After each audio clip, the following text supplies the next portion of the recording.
Goeiemôre, dit is Vrydag die 31ste Julie. Vanoggend lees ons saam Efesiërs 2 vers 17 tot 19. Hier skryf Paulus: En hy, dis Jesus Christus, het vrede as goeie boodskap aan julle kom verkondig, aan julle wat ver was. Ook vrede aan diegene wat naby was.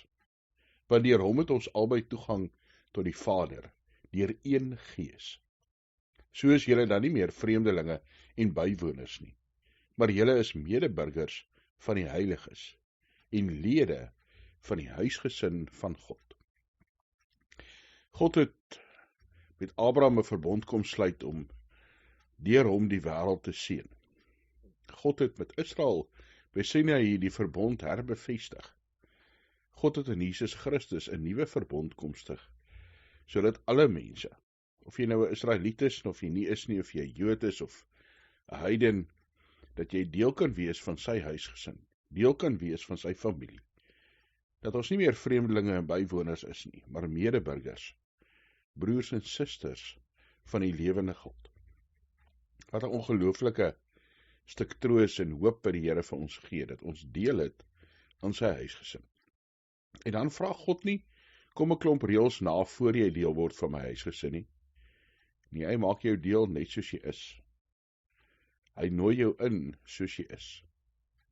Ja, uit dankbaarheid word ons nuwe mense en lei die Gees ons om meer en meer te lyk soos God se kinders en te wees soos wat God wil hê ons moet wees.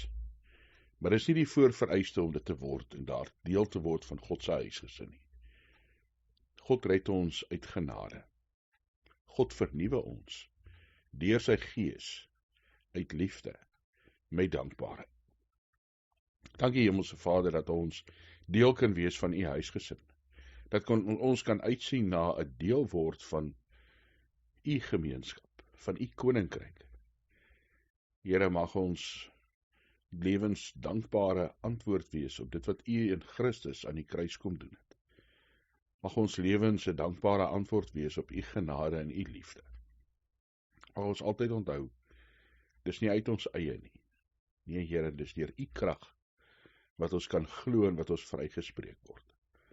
Mag ons ook hierdie boodskap uitdra en ander innooi en deel maak van u huisgesin. Dankie dat ons vir mekaar kan bid.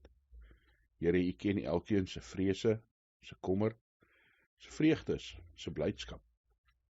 Ons plaas dit in u hande.